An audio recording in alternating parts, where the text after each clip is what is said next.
साथियों नमस्कार। आप सभी का बहुत बहुत स्वागत है ज्वाइन विद रोजगारशाला में।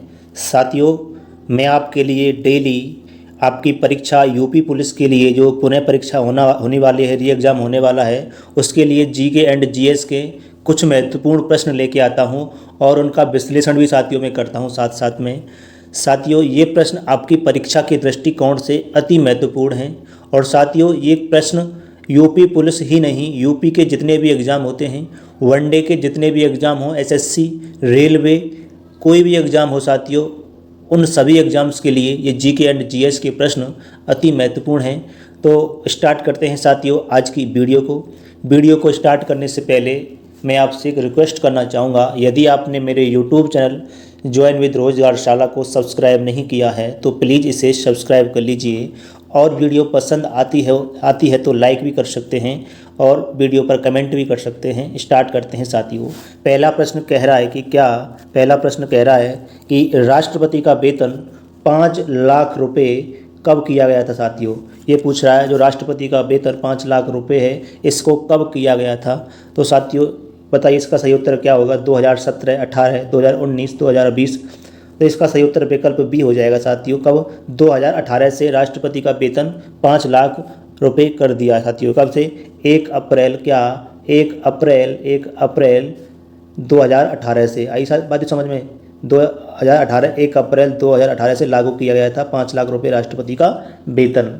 अब साथियों मैं आपको कुछ महत्वपूर्ण बातें बता रहा हूँ, वेतन से संबंधित बहुत ज़्यादा ही महत्वपूर्ण है। मुझको ये बताइए कि उपराष्ट्रपति का वेतन कितना है साथियों। वर्तमान में उपराष्ट्रपति का वेतन कितना है, यानी कि वाइस प्रेसिडेंट का वेतन कितना है वर्तमान में। तो हमेशा याद रखेंगे साथियों 4 लाख रुपये।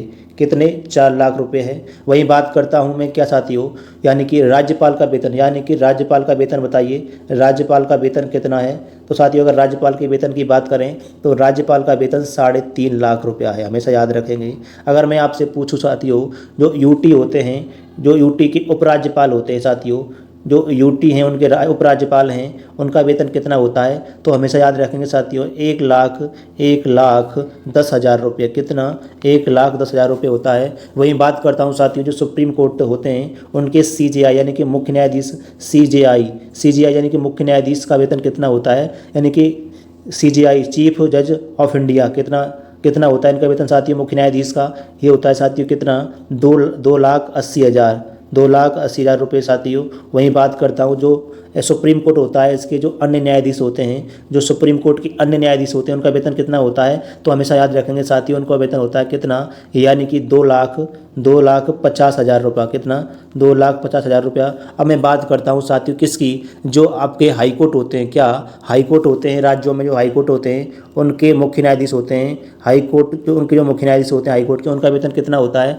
तो हमेशा याद रखेंगे साथियों उनका वेतन होता है 2.5 लाख रुपया। कितना? 2.5 लाख रुपया होता है। वहीं बात करता हूँ जो हाई कोर्ट होते हैं उनके जो अन्य न्यायाधीश होते हैं, अन्य न्यायाधीशों का वेतन कितना होता है। ये होता है साथियों कितना? 2,25,000 रुपया। कितना? 2,25,000 रुपया साथियों। अब मैं आपसे एक प्रश्न और पूछता हूँ कि मैंने पूछा जो मुख्य चुनाव आयोग होता है साथियों, यानी कि मुख्य चुनाव आयोग होता है, उसका जो आयोग होता है उसके सदस्यों का वेतन कितना होता है। तो हमेशा याद रखेंगे साथियों 2 लाख मुख्य चुनाव 2,50,000 रुपये। कितना? 2,50,000 रुपये उनका वेतन होता है। वहीं कैबिनेट सचिव का वेतन कितना होता है। कैबिनेट सचिव का वेतन बताइए मुझे, कैबिनेट सचिव का वेतन कितना होता है। 2,50,000 रुपये होता है। अब साथियों यानी कि जो वाइस प्रेसिडेंट उपराष्ट्रपति होते हैं उनका वेतन 4 लाख रुपया होता है। राज्यपाल का वेतन 3.5 लाख रुपया होता है। और जो यूटी होते हैं केंद्र शासित प्रदेश होते हैं उनके उपराज्यपाल का वेतन कितना होता है साथियों। 4 लाख रुपया होता है। कितना होता है साथियों? 4 लाख नहीं होता है। जो उपराज्यपाल होते हैं उनका वेतन कितना होता है। तो हमेशा याद रखेंगे साथियों, यानी कि 1 लाख। कितना? 1,10,000 रुपया होता है। कितना? 1,10,000 रुपये किसका होता है? केंद्र शासित प्रदेश के उपराज्यपाल का वेतन। वहीं सुप्रीम कोर्ट के सीजीआई का वेतन कितना होता है। 2,80,000 रुपये होता है। वहीं सुप्रीम कोर्ट के अन्य न्यायाधीशों का वेतन 2,50,000 रुपये होता है। वहीं हाई कोर्ट के मुख्य न्यायाधीश का वेतन 2,50,000 रुपये होता है। वहीं हाई कोर्ट के अन्य न्यायाधीशों का वेतन 2,25,000 रुपये होता है। वहीं साथियों मुख्य निर्वाचन आयोग का वेतन 2,50,000 रुपया होता है। वहीं कैबिनेट सचिव का वेतन 2 लाख कितना होता है? 50,000 रुपये होता है साथियों। अब आगे देखते हैं अगला प्रश्न क्या कहता है। अगले प्रश्न की बात करते साथियों, बहुत सारी महत्वपूर्ण बातें मैं एग्जाम के दृष्टिकोण से आपको बता रहा हूँ। अगला वेतन कह रहा है कि धन विधेयक को राष्ट्रपति की पूर्व अनुमति से ही संसद में प्रस्तुत किया जा सकता है, यह राष्ट्रपति की किस प्रकार की शक्ति है साथियों। अति महत्वपूर्ण प्रश्न है, बताइए इस प्रश्न का सही उत्तर। यानी कि जो धन विधेयक होता है वो राष्ट्रपति की पूर्वानुमति से ही संसद में प्रस्तुत किया जा सकता है, यह राष्ट्रपति की किस प्रकार की शक्ति है, बताइए इस प्रश्न का सही उत्तर क्या होगा साथियों। अगर मैं इस प्रश्न के सही उत्तर की बात करूं, अब देखो ऑप्शन क्या दिया है, विधायी शक्ति, वित्तीय शक्ति, न्यायिक शक्ति और साथियों आपातकालीन शक्ति। तो साथियों इस प्रश्न का सही उत्तर विकल्प क्या हो जाएगा, बी हो जाएगा, यानी कि वित्तीय शक्ति। कैसी शक्ति है वो, वित्तीय शक्ति है। अब मुझे ये बताइए साथियों, जो धन विधेयक होता है किसकी चर्चा संविधान के किस आर्टिकल में की गई है, तो धन विधेयक की चर्चा आर्टिकल 110 में की गई है। किसमें, आर्टिकल 110 में की गई है। ये बात हमेशा याद रखने की है साथियों।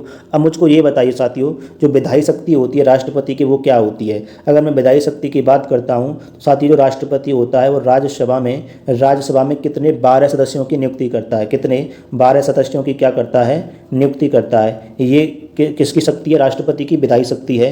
राष्ट्रपति यानी कि 12 सदस्यों को क्या करता है, नियुक्त करता है साथियों, नियुक्ति करता है। वहीं हमेशा याद रखेंगे जो संसद का संबोधन होता है राष्ट्रपति का, संसद का जो संबोधन होता है वो भी किस में आता है, उसकी विधायी शक्ति में आता है, हमेशा याद रखने वाली बात है। वहीं साथियों जो वित्तीय शक्ति होती है इसको एक अन्य नाम से, इसका क्या है, बजट, इसको क्या कहते हैं, बजट के नाम से भी जाना जाता है। किसके नाम से, बजट के नाम से। और इसका एक अन्य नाम है वार्षिक वित्तीय विवरण, इसका अन्य नाम क्या है, एक वार्षिक वित्तीय विवरण इसका अन्य नाम है साथियों।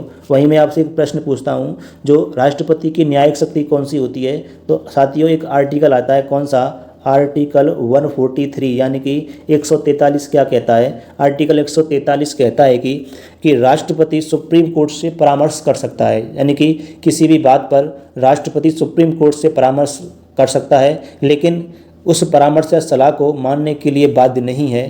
कौन, राष्ट्रपति। अगर यानी कि राष्ट्रपति सुप्रीम कोर्ट से परामर्श कर सकता है, लेकिन उस सलाह को, परामर्श को या फिर सलाह को वह मानने के लिए बाध्यकारी नहीं है। ये कौन सी शक्ति है उसकी, ये न्यायिक शक्ति है। अब साथियों यहाँ पर एक प्रश्न है आपको, क्या उसकी एक शक्ति होती है कौन सी, इस प्रश्न का सही उत्तर विकल्प बी हो जाएगा। आगे देखते हैं साथियों, राष्ट्रपति की एक शक्ति होती है, यानी कि मैंने अभी आपसे क्या चर्चा की है, मैंने आपसे चर्चा की है साथियों कि जो राष्ट्रपति होता है उसकी एक शक्ति होती है विधायी शक्ति। क्या, एक विधायी शक्ति होती है उसकी, एक उसकी क्या होती है साथियों, वित्तीय शक्ति होती है, विधायी शक्ति, एक वित्तीय शक्ति, एक उसकी न्यायिक शक्ति, क्या उसकी न्यायिक शक्ति होती है, और क्या होती है, एक होती है साथियों उसको आपातकालीन शक्ति। क्या, आपातकालीन शक्ति होती है। ये 4 शक्ति किसकी होती है साथियों, ये राष्ट्रपति की होती हैं। अब आपातकालीन में क्या होता है साथियों, आर्टिकल 1 आता है, क्या, आर्टिकल 352 में क्या कहा गया है साथियों, उसमें कहा गया है कि राष्ट्रीय आपातकाल, क्या,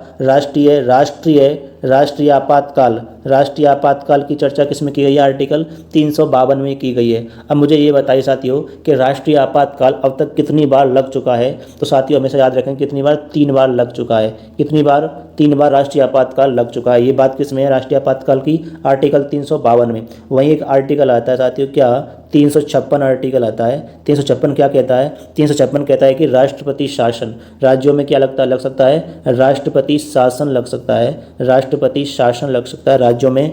और साथियों हमेशा याद रखेंगे अब तक राज्यों में राष्ट्रपति शासन 125 बार लग चुका है, हमेशा याद रखने वाली बात है। और साथियों उसकी एक आपातकालीन शक्ति और आती है, आर्टिकल 360 के अंदर ये कहता है कि वित्तीय आपातकाल, क्या, ये वित्तीय आपातकाल की चर्चा करता है, वित्तीय आपातकाल की चर्चा करता है। और हमेशा याद रखेंगे साथियों अब तक वित्तीय आपातकाल हमारे देश में एक भी बार नहीं लगा है, ये बात आपको हमेशा याद रखनी है। कि विधायी शक्ति होती है राष्ट्रपति की, एक वित्तीय शक्ति होती है, एक न्यायिक शक्ति होती है, एक आपातकालीन शक्ति होती है। आपातकालीन शक्ति में आर्टिकल 3 आते हैं, यानी कि आर्टिकल 352, 356 और 360। 352 में राष्ट्रीय आपातकाल वो 3 बार लग चुका है अब तक। और 356 में क्या होता है, राष्ट्रपति शासन राज्यों में वो कम से कम 125 बार लग चुका है। वहीं आर्टिकल 360 कहता है कि वित्तीय आपातकाल के बारे में, जो कि अब तक एक भी बार नहीं लगा है साथियों। देखते हैं अगला प्रश्न क्या कहता है, अगले प्रश्न की चर्चा करते हैं। प्रश्न संख्या 3 है और प्रश्न कह रहा है साथियों कि राष्ट्रपति की क्षमादान करने की शक्तियों के बारे में किस अनुच्छेद में बताया गया है, बताइए इसका सही उत्तर क्या होगा। अनुच्छेद 61, अनुच्छेद 75, अनुच्छेद 72 और अनुच्छेद 112। अगर साथियों मैं इस प्रश्न के सही उत्तर की बात करूं तो इस प्रश्न का सही उत्तर विकल्प सी हो जाएगा। अनुच्छेद 72 में राष्ट्रपति की क्षमादान की शक्तियों के बारे में बताया गया है। अब साथियों एक विकल्प दिया है, यानी कि अनुच्छेद क्या, 61 में राष्ट्रपति पर जो महाभियोग लगता है साथियों, महाभियोग लगता है उसके बारे बारे में चर्चा कहाँ की गई है, बहुत महत्वपूर्ण है, वो आर्टिकल 61 यानी कि अनुच्छेद 61 में की गई है। अब यहाँ एक विकल्प है साथियों, क्या विकल्प दिया है 112। अगर 112 की हम बात करें तो इसको बजट, इसमें क्या है, बजट को रखते हैं। 112 में क्या रखते हैं, बजट को रखते हैं, यानी कि जो बजट की चर्चा की गई 110 में, वो जब रखा जाता है तो 112 के तहत इसको रखा जाता है साथियों। आई बात समझ में नहीं आई? अब साथियों मैं आपसे बहुत महत्वपूर्ण बातें बता रहा हूँ, यानी कि मैं आपसे पूछूंगा कि जो राष्ट्रपति होता है और राज्यपाल होता है उनको क्षमादान की शक्तियाँ प्राप्त हैं, और मुझे बताइए कि इनमें अंतर क्या क्या होता है राष्ट्रपति में और राज्यपाल की क्षमा शक्तियों में। अगर बात करें साथियों राष्ट्रपति की, तो हमेशा याद रखेंगे जो राष्ट्रपति की क्षमादान की शक्ति कौन कौन सी होती हैं और राज्यपाल की क्षमादान की शक्ति कौन सी होती हैं। वहीं राज्यपाल की क्षमादान की शक्तियों के बारे में बात करेंगे साथियों। हमेशा याद रखेंगे, जैसे कि राष्ट्रपति की बात कर लेते हैं पहले, तो हमेशा याद रखेंगे इसकी चर्चा किस में की गई है, अनुच्छेद किस में, आर्टिकल 72 में की गई है। वहीं राज्यपाल में की गई है क्या साथियों, राज्यपाल के अंदर की गई है आर्टिकल कौन से में, आर्टिकल 161 में क्या की गई है, क्षमादान की शक्तियों के बारे में चर्चा की गई है। अब साथियों राष्ट्रपति की कौन सी है, नंबर 1 आती है इसकी क्या, क्षमा, यानी कि क्षमा कर देना, यानी कि क्षमा का मतलब क्या होता है, मानो किसी व्यक्ति को उम्र कैद की सज़ा है तो उसकी सज़ा को, यानी कि उम्र कैद की सज़ा को जो राष्ट्रपति होता है वो माफ़ कर सकता है। वहीं साथियों बात करते हैं दूसरा कौन सा होता है, लघुकरण होता है साथियों, लघुकरण के अंदर क्या आता है, यानी कि उसका स्वरूप बदल सकता है। माना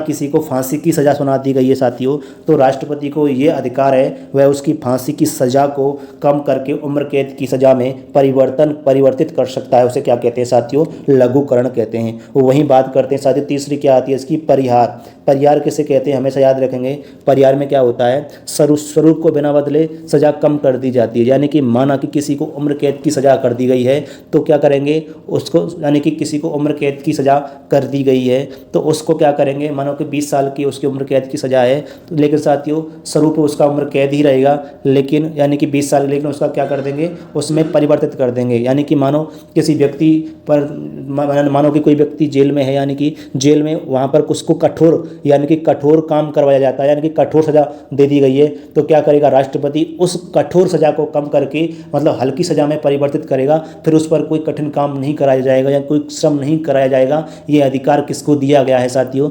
राष्ट्रपति को दिया गया है साथियों। इसे क्या कहते हैं, परिहार कहते हैं। वहीं इसकी एक चौथी होती है साथियों, कौन सी, उसे कहते हैं विराम। अब विराम का मतलब क्या होता है, विराम का मतलब होता है साथियों क्या, विराम का मतलब होता है जैसे कि किसी व्यक्ति को फांसी की सज़ा होनी है और मानो कि किसी महिला को फांसी की सज़ा होनी है और वही गर्भवती महिला है, तो क्या करेंगे उसकी जो फांसी की तारीख है उसमें क्या कर देंगे, विराम लगा देंगे। माना कोई विकलांग या फिर अपंग व्यक्ति है उसकी सज़ा में विराम लगा देंगे, कोई गर्भवती महिला है उसकी सज़ा में क्या करा देंगे, विराम लगा देंगे साथियों। अब वहीं साथियों माना कि एक आता है इसका 5वां, प्रविलंबन का मतलब होता है साथियों सज़ा को अस्थायी रूप से रोक देना। मानो कि किसी को सज़ा हो गई है तो राष्ट्रपति को यह अधिकार है कि वह उसकी सज़ा को रोक सकता है, भाई इसको अभी सज़ा नहीं देनी है, अभी इसको सज़ा की कैटेगरी से बाहर रखा जाएगा। ये तो साथियों राष्ट्रपति की क्षमादान की शक्ति आर्टिकल 72 में, नंबर 1 क्षमा, नंबर 2 लघुकरण, नंबर 3 परिहार, नंबर 4 विराम, नंबर 5 साथियों प्रविलंबन। अब बात करते हैं किसकी, राज्यपाल की क्षमादान की शक्तियाँ क्या क्या हैं।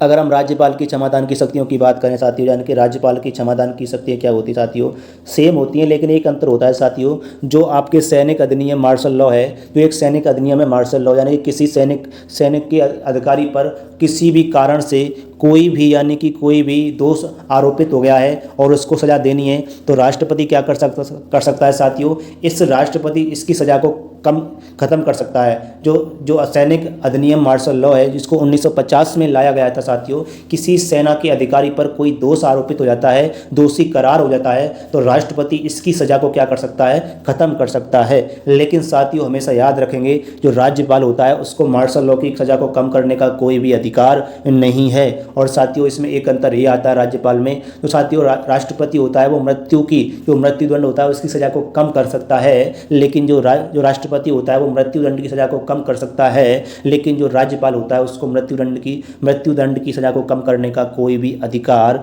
नहीं है। ये अंतर होता है साथियों राज्यपाल की क्षमादान की शक्तियों में और राष्ट्रपति की क्षमादान की शक्तियों में। देखते हैं साथियों अगला प्रश्न क्या कह रहा है। अति महत्वपूर्ण प्रश्नों की सीरीज है साथियों, इसको बड़े ध्यान से समझना है और समझते हुए जाना साथियों। उपराष्ट्रपति उपराष्ट्रपति का कार्यकाल यानी कि उपराष्ट्रपति का कार्यकाल साथियों किस अनुच्छेद में बताया गया है, इस बात को मुझको बताइए। अब साथियों विकल्प है इसमें अनुच्छेद 64, अनुच्छेद 65, अनुच्छेद 66 और अनुच्छेद 67 साथियों। अगर मैं इस प्रश्न के सही उत्तर की बात करूं तो साथियों इस प्रश्न का सही उत्तर विकल्प डी हो जाएगा। जो उपराष्ट्रपति होता है उसका कार्यकाल अनुच्छेद 67 में यानी कि 67 आर्टिकल 67 में बताया गया है साथियों। अब बात करता हूं साथियों जो भी राष्ट्रपति से संबंध महत्वपूर्ण अनुच्छेद हैं उनकी बात करेंगे और कभी भी भूलोगे नहीं। इस प्रकार से मैं आपको इन अनुच्छेदों को उपराष्ट्रपति से संबंधित जितने भी अनुच्छेद हैं उनको अभी मैं याद कराता हूं साथियों आपको। यानी कि इसमें एक अनुच्छेद आता है साथियों आर्टिकल यानी कि एक ट्रिक है उपराष्ट्रपति की वाइस प्रेसिडेंट की एक साथियों क्या ट्रिक है, वो ट्रिक क्या कहती है यानी कि उसका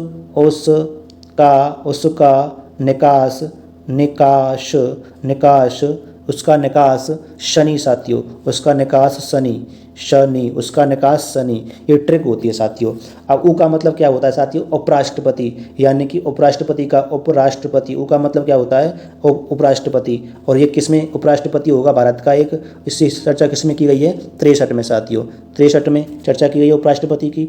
अब साथियों उसका सा का मतलब होता है सभापति, सभापति का मतलब होता है जो उपराष्ट्रपति होता है वो क्या होता है राज्यसभा का क्या होता है साथियों सभापति होता है। आपको पता होना चाहिए इस चीज़ के बारे में, जो उपराष्ट्रपति होता है वो राज्यसभा का सभापति होता है। और साथियों हमेशा एक बात महत्वपूर्ण है, आपको मैंने अभी बताया कि जो उपराष्ट्रपति का वेतन कितना होता है 4 लाख रुपए होता है। अब मुझको ये बताइए जो 4 लाख रुपए होता है ये इसका यानी कि उपराष्ट्रपति पद का वेतन होता है या फिर सभापति का वेतन होता है। वहीं बात करते हैं साथियों जो 4 लाख रुपए होता है इसका वेतन हमेशा याद रखेंगे उपराष्ट्रपति के पद का नहीं होता है, ये इसके सभापति के पद का होता है जो कि राज्यसभा का सभापति होता है कौन उपराष्ट्रपति। और वहीं बात करते हैं अगले प्रश्न की, कौन सा आर्टिकल है ये 64 आर्टिकल है। वहीं बात करते हैं 65 आर्टिकल क्या कहता है, 65 कहता है साथियों कार्यकाल के बारे में यानी कि कार्य का मतलब क्या होता है साथियों जब राष्ट्रपति नहीं है तो उसका काम कौन करेगा साथियों, उसका काम कौन करेगा उपराष्ट्रपति करेगा। तो ये बात किस आर्टिकल में की गई है आर्टिकल 65 में की गई है।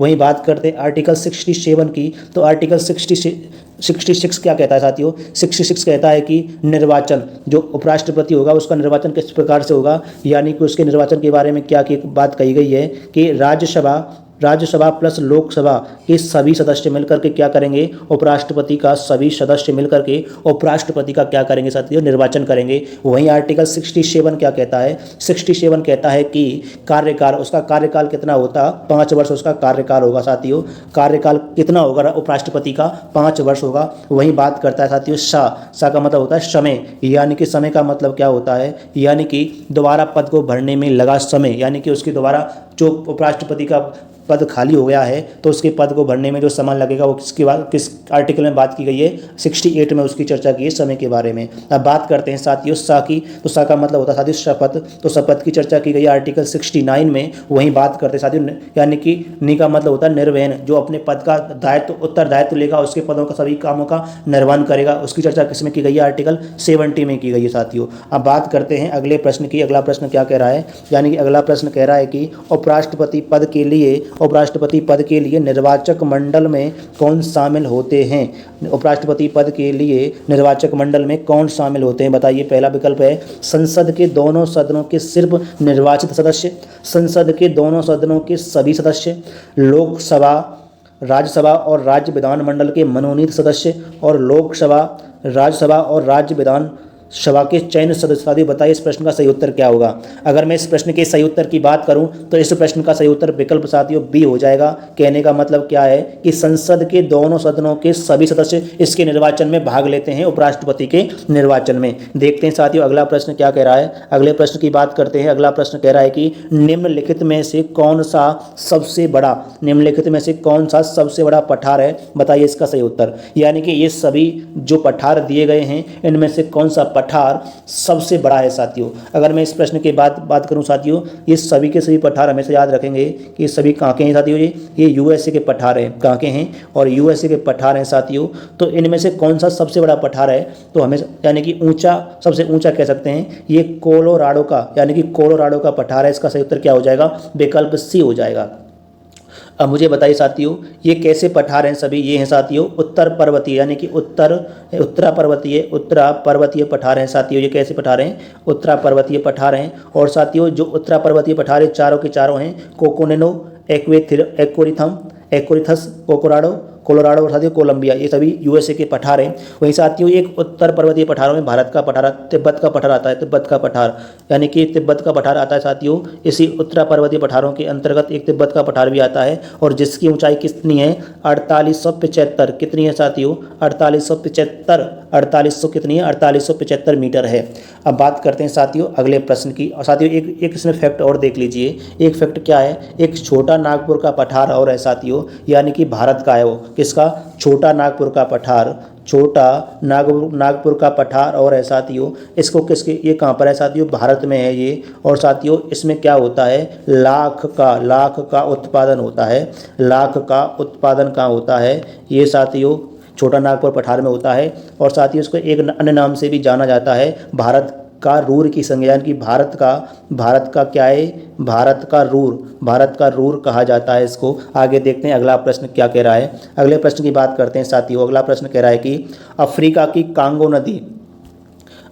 कांगो नदी 2 बार काटती है कर्क रेखा को, मकर रेखा को, भूमध्य रेखा को, इनमें से कोई नहीं साथियों। अब बात करते हैं साथियों अफ्रीका की कांगो नदी किसको काटती है, ये भूमध्य रेखा को 2 बार काटती है, भूमध्य रेखा को 2 बार काटती है। अब साथियों जो मकर रेखा है ना, ये लिम्पोपो नदी, यानी कि मकर रेखा को लिम्पोपो नदी, ये लिम्पोपो नदी 2 बार काटती है मकर रेखा को, ऐसा समझ साथियों, यानी कि लिम्पोपो नदी मकर रेखा को काटती है और भूमध्य रेखा को कांगो नदी 2 बार काटती है। अब साथियों यहाँ से कुछ महत्वपूर्ण बात करता हूँ, यानी कि जो अफ्रीका है ना साथियों, अफ्रीका में क्या है, एक हॉर्न ऑफ अफ्रीका है, एक अफ्रीका के अंदर हॉर्न ऑफ अफ्रीका के नाम से जाना जाता है, यानी कि अफ्रीका का सींग, यानी कि सींग की आकृति में कितने देश आते हैं, उसमें 4 देश आते हैं साथियों, यानी कि अफ्रीका के अंदर। उनमें एक होता है एरिट्रिया, एक होता है सोमालिया, एक होता है जिबूती और एक होता है इथियोपिया। ये 4 देश हॉर्न ऑफ अफ्रीका के नाम से जाने जाते हैं, यानी कि अफ्रीका के सींग की, यानी कि सुरंग कह सकते हैं। अब मुझे एक बात बताइए, जो अफ्रीका में दुनिया का सबसे गर्म स्थल कौन सा है, तो ये प्रश्न पूछा गया है साथियों।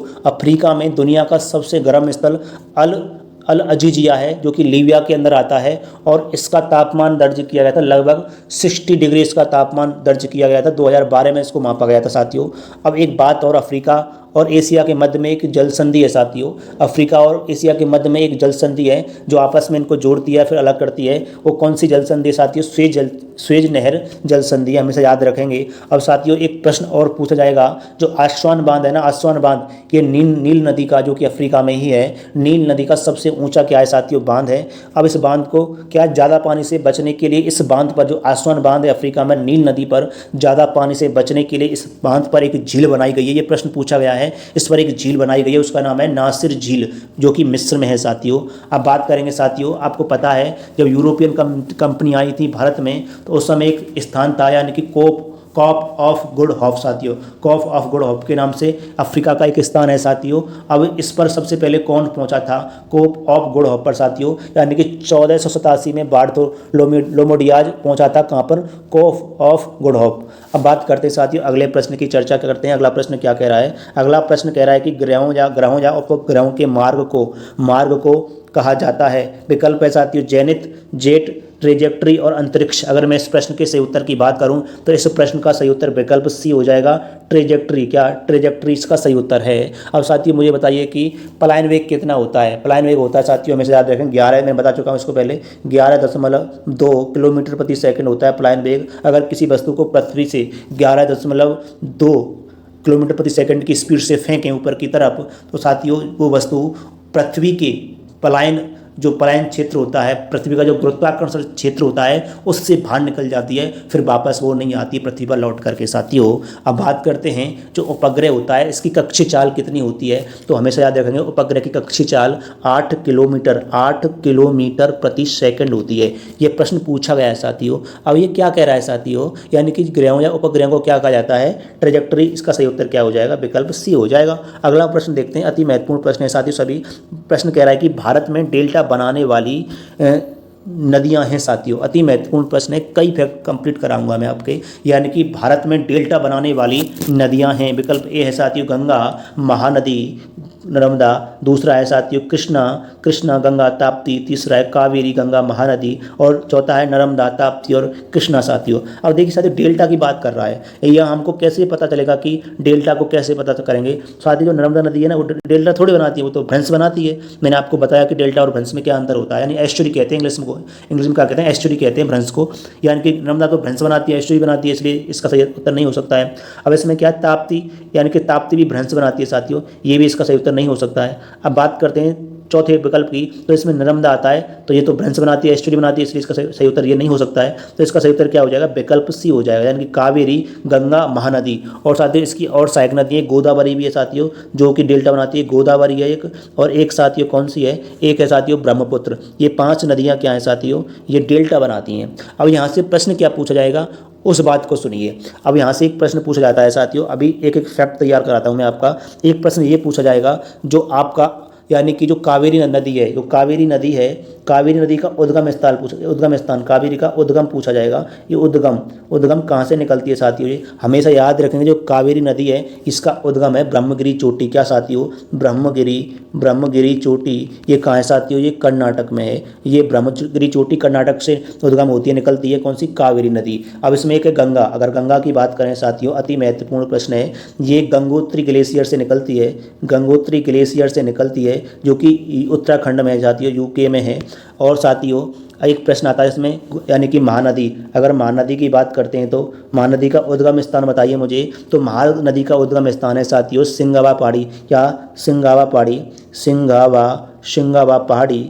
ये कहाँ है साथियों, ये छत्तीसगढ़ में है, हमेशा याद रखेंगे। अब इसमें एक प्रश्न है, यानी कि गोदावरी की बात करते हैं, गोदावरी कहाँ से निकलती है। ये सभी प्रश्न पूछे गए हैं साथियों। गोदावरी की बात करें तो त्रियम्बकम पहाड़ी, त्रियम्बकम पहाड़ी, ये कहाँ है साथियों, ये नासिक में है, नासिक में, जो कि महाराष्ट्र में है साथियों। कहाँ पर, महाराष्ट्र में, नासिक में त्रियम्बकम पहाड़ी। ये कौन सी नदी निकलती है, गोदावरी निकलती है। और एक है साथियों इसमें कौन सी, ब्रह्मपुत्र की बात करते हैं, किसकी, अगर हम ब्रह्मपुत्र की बात करें तो साथियों हमेशा याद रखेंगे जो ब्रह्मपुत्र नदी है वो चेमायुंगडम ग्लेशियर, जो कि मानसरोवर झील में है साथियों। अब बात करते हैं कहाँ से, तिब्बत से निकलती है, ये कहाँ से, तिब्बत से निकलती है कौन सी, ब्रह्मपुत्र नदी चेमायुंगडम ग्लेशियर से, और ये मानसरोवर झील से निकलती है साथियों।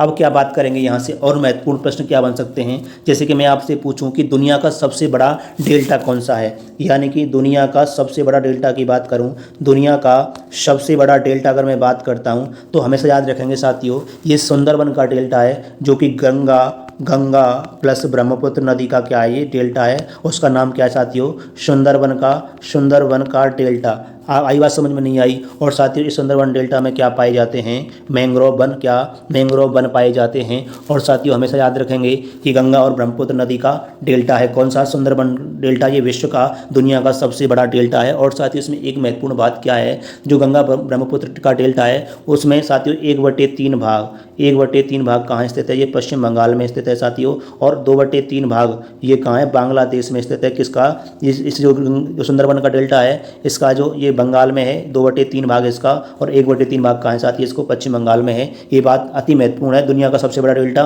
गंगा ब्रह्मपुत्र का डेल्टा, सुंदरबन का डेल्टा, जिसमें मैंग्रोव वन पाए जाते हैं। और इसका 1/3 भाग कहाँ है, पश्चिम बंगाल में है। और 2/3 भाग कहाँ है साथियों, बंगाल में है। अब यहाँ से मैंने बताया कि दुनिया का सबसे बड़ा, अब एक प्रश्न पूछता है, कई बार पूछा गया है कि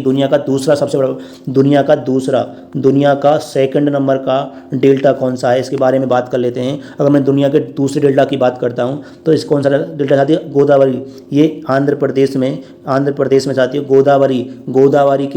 गोदावरी आंध्र प्रदेश के तट पर है साथियों। और एक गोदावरी का डेल्टा है, कौन सा है, गोदावरी का डेल्टा, ये दुनिया का दूसरा सबसे बड़ा डेल्टा है साथियों। अगर बात करते हैं अगले प्रश्न की बात करते हैं। अगला प्रश्न क्या कह रहा है, प्रश्न कह रहा है साथियों कि अलमाटी बांध किन के बीच विवाद का कारण है, अलमाटी बांध किन के बीच विवाद का कारण है, इसका सही उत्तर बताइए साथियों। कर्नाटक और केरल, आंध्र प्रदेश और कर्नाटक, तमिलनाडु और केरल, और आंध्र प्रदेश और तमिलनाडु। अगर मैं इस प्रश्न के सही उत्तर की बात करता हूँ तो इस प्रश्न का सही उत्तर साथियों क्या हो जाएगा, विकल्प इस प्रश्न का क्या हो जाएगा साथियों, इस प्रश्न का सही विकल्प बी हो जाएगा, आंध्र प्रदेश और कर्नाटक का। साथियों मैंने इस वीडियो में अति महत्वपूर्ण प्रश्न आपके लिए कराए। यदि आपको मेरी ये वीडियो पसंद आई तो प्लीज़ आप मेरे यूट्यूब चैनल ज्वाइन विद रोजगारशाला को सब्सक्राइब कर लीजिए। और प्रश्न अगर पसंद आ रहे हैं तो साथियों लाइक भी कर सकते हैं वीडियो को, कमेंट भी कर सकते हैं और साथियों अपने दोस्तों के साथ शेयर भी कर सकते हैं, क्योंकि ये प्रश्न अति महत्वपूर्ण है। इन प्रश्नों के साथ जो विश्लेषण है साथियों वो भी बहुत महत्वपूर्ण है। साथियों अपनी पढ़ाई को लगातार करते रहिए, व्यस्त रहिए, मस्त रहिए, स्वस्थ रहिए और साथियों फिर मिलेंगे अगली वीडियो में बेस्ट क्वेश्चन के साथ में, बेस्ट कंटेंट के साथ में। तब तक के लिए साथियों जय हिंद, जय भारत।